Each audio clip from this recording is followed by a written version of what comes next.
dit bonjour en Mongolie? Sano.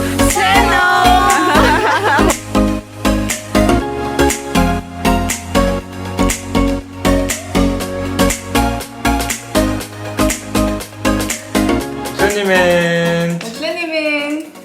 За, тэгээ өнөөдөр манай хоёр дахь бичлэг орох гэж байна. Өнөөдөр ямар бичлэг орох вэ гэхлээр манай ангиас зохион байгуулагдаж байгаа.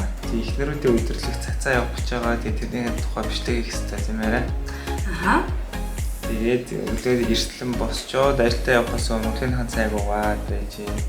Сар өглөө Арсуу бас дагаас ирчлээ. Арсуу. Анхаа ажилдаа явах гэж байсан болсон. За бай. Арсуу. Аав нь явлаа. Аав нүн шиг инэ.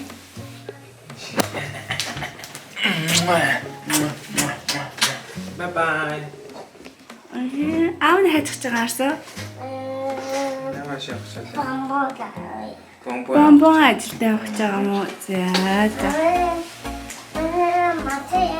Яа, аваарэ. Матлаа шүү. За, bye bye.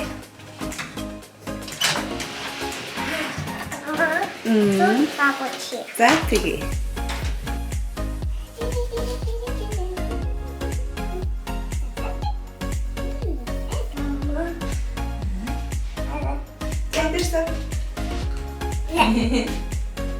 Арсуу мама хоёр хувцас өмсөд сургуультай явна тийм ээ? Тэтэт Арсуу. Арсуу. Миний хүү хурдан халаа идчих за. Тэгээ сургуультай явъя, окей? За. Дүүдэгээ мартсан бэ нэ тэгээд дүүдэгээ авч ийн. Газ дүүдэгийг зөвхөн дотор нь хийгээд тэгээ бит хоёр гарлаа. За явъя.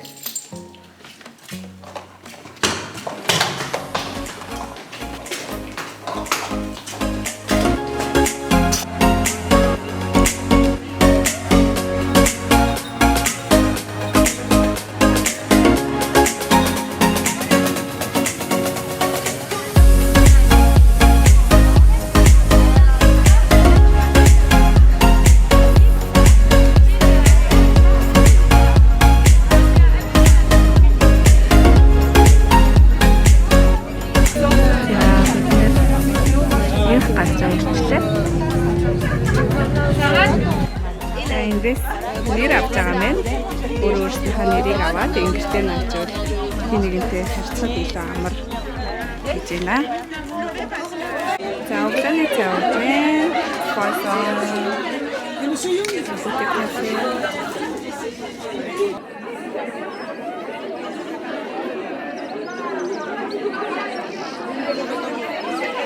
За ингээд бүгд гоё өглөөний цайг уугаад эндээ ярилцаад Autour 5 km бид нар авсан байгаа. Donc merci et tout particulièrement à vous. On va lancer une grande réforme de la sororité pour augmenter l'offre. Les Lilloises. Les gens Lilloises. Nomi.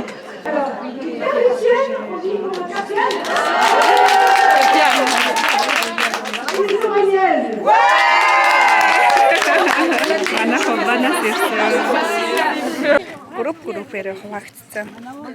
Явчээ. Тэгээд би ийм цэнхэр өнгөтэй нэр авсан. Энэ нь болохоор 5 км гоё байгаль талхах байсан. Энд ингээд зөндөө хүмүүс явж.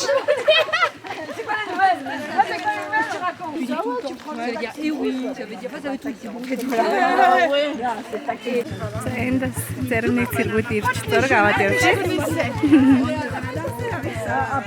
За энд юм хөөрхөн үе фэшн хөөрхөн зураг авдаг хэсэг байгаа мэн.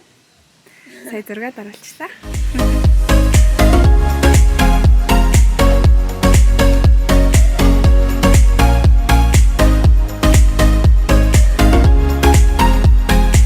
А 5 км алхачаад тэгээд энэ дээрээ өдрийн хоолоо идэнгээ бас байн намтлага хийх гэж ах шиг байна. Тэгээд айгүй гоё энд ширээ мэрээдсэн бүх ихнэрүүд нь ингээд ширээгээ авч суугаад тэгээд хооллох жах шиг байна. Та харуулъя. Надаач гоё өдөр байна. Seychelles. Brésil.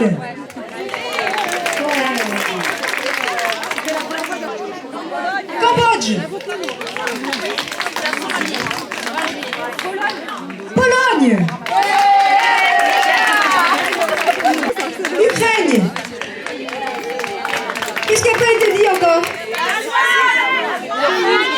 Mongolie. Mongolie pour ça. Luxembourg. Qu'est-ce qui manque? Italie. On est à 20 déjà. Tchèque. Moldavie. Et non, voilà. Et puis après des bières douces. Et puis après, voilà, je suis passée à des bières douces. Maintenant, c'est bon. Стопай. Гоё ба тийм.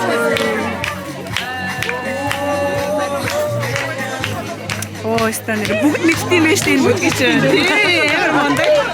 Би сурж байгаа тэгээ хайцсан.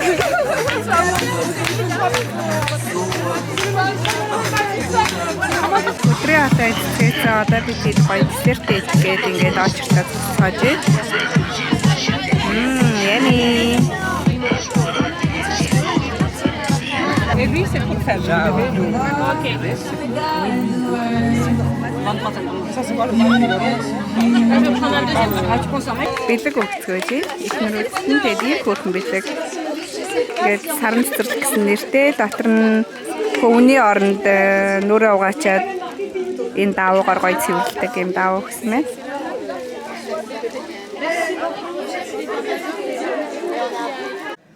За энэ газар ирээд явлаа. Гоё байлаа. Bye. Окей. За тэгээд өнөөдөр би ажлаасаа таарж ирчээд гэртээ оройнхоо хоолыг идэж байгаа. Балкон дээр ингээд сууж байна битээ. Тэгээд өнөөдөр бас нэг их бичлэг хийж амжиг өгсөн бас нэг хитрхи гоё активитет зүйлүүд хийгээд сэтгэл хөдлөлтөй байсан учраас тий. Тэгээд ерөнхийдөө ямар шүү газараар очиж юу, ямар бичлэг хийж юу гэдгийг тайлбарлахын тулд би бас нэг юмнаас эхлэе гэж тод. Тэгээд энэ болохоор миний Kepi Blong гэдэг нэртэй тийм цагаан өнгөтэй юм. Kepi яваа тийм малгай. Тэгээ энэ яадаг учиртай вэ гэхлээр энийг авахын тулд ер нь легонрууд за ойролцоогоор 2-3 өдөр нэг 60-аас 70 км, зарим 80 км ч юм уу алхах тийм магадaltaй байдаг. Тэгээд тэр маршаа алхаж дуусчиж энэ Kepi-г авдаг байгаа. Энэ Kepi-г авснараа яг Legionnaire гэдэг тийм цолоо авч гинэ гэсэн. Тэг яг жинхнээсээ ингээл легон боллоо гэсэн утгатай тийм байдаг.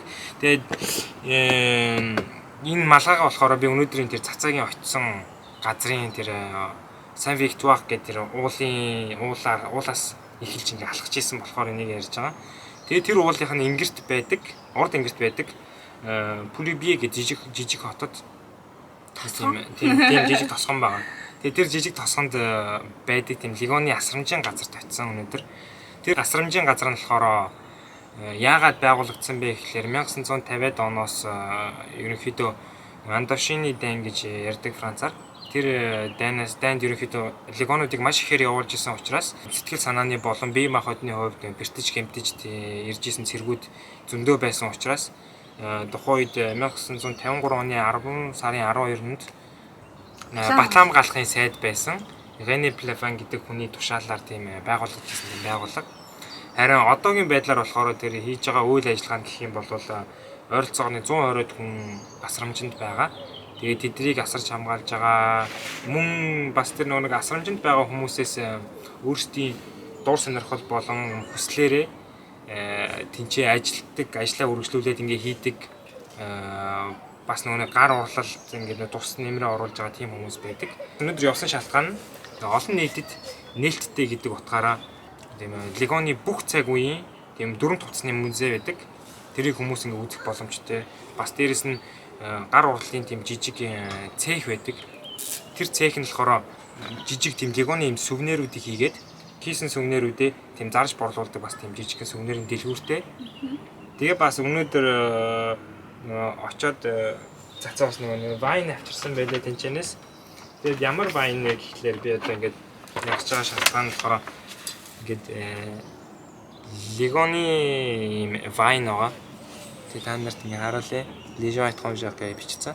Тэгээ энэ вайн нь яагаад тийм сонирхолтой юм бэ гэхээр тэнцээ үйлдвэрлэгдсэн вайн. Яг тэр нэг Полибегийн хотод тэнцээ юм ургасан ургацаас хурааж аваад тэнцээ савлагдаад тэнцээ нэрэгдээд тэгээд ирсэн тийм вайн байгаа.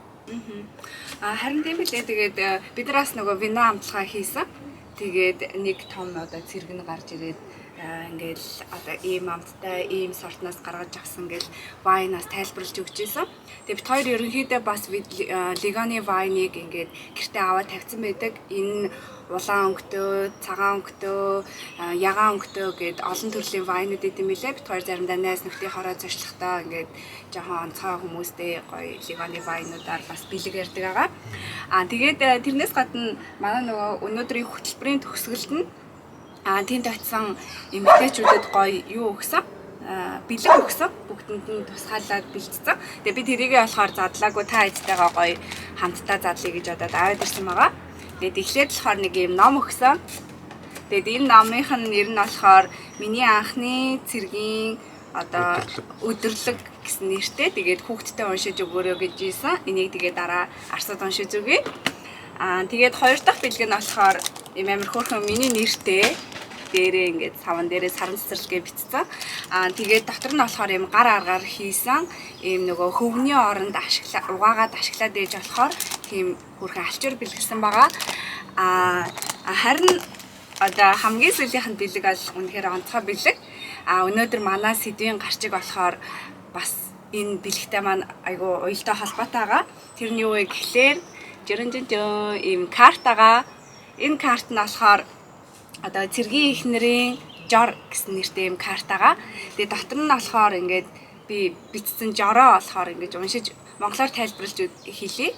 Жохо утгагүй сонсогч магадгүй гэхдээ зүгээр гэж найдаж байна. Тэгээ энэ бол хоолны жор биш, тийм амьдралын гоё цэрэг хүний эхнэр ямар одоо хандлагаар амьдралд хандах вэ? Юу ямар байдаг вэ гэдэг. Тэр утгыг тайлбарласан тийм гоё жор илээ. За тэгээ хамтдаа сонирхъя. Цэргийн эхнэрийн жор. Тэгээд орцууд нь болохоор 1 литр дэвчээр 2 аяга одоо хөгжилтэй мэдрэмж, 1 кг эр зэрэг, хідэн тусал одоо сайхан мэдрэмж, баг зэрэг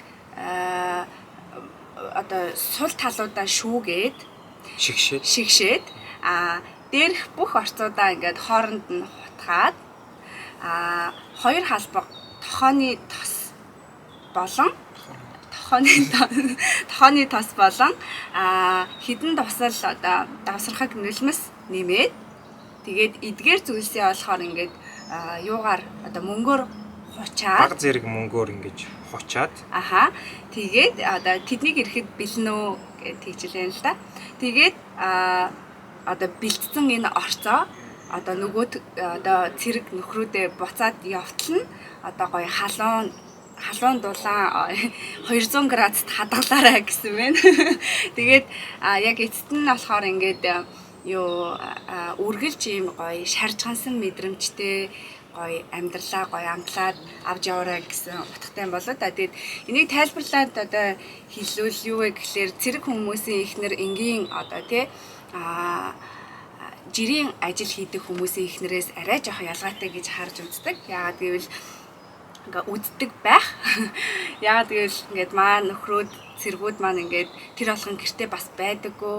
Тэгээ байхгүй үед нь те чухал одоо цаг үеуд ингээд тулгардаг. Магадгүй хүүхдийн төрсөн өдөр гоё шинэ жилийн баяр ч юм уу те тэр үед ингээд заримдаа нөхөр байхгүй болохоор ингээд гэр эзгүүрээд ингээд жоохон цаг хугацааг ингээд ганцаараа өнгөрүүлэхээр тийм амархан байдаггүй. Тэгээ ерөнхийдөө цэргүүчин тэгэл банк гэртээ байхгүй штэ бас ингээл нэг ажиллагаанд явах болдог, нэг хээрийн бэлтгэл гарах болдог. Тэгээд нэг юм ер нь бол тэгэл ажил дээр хонох шаардлагатай юм зөндөө. Сая одоо 2021 он гэхэд манай нөхөр бас 2 сар Жибути яваад ирсэн. Жибутигээ тийм нэг улс руу явчаад ирсэн гэх юм уу. Тэгээд тэр болгоо ингээд бас байгаад байдаггүй. Тэгээд тэр үед нь сэтгэл санаагаар унаад яхав те готраад яхав бүх гоё ингээ хэцүү зүйлийн дараа сайхан зүйл ингээд ирдэг.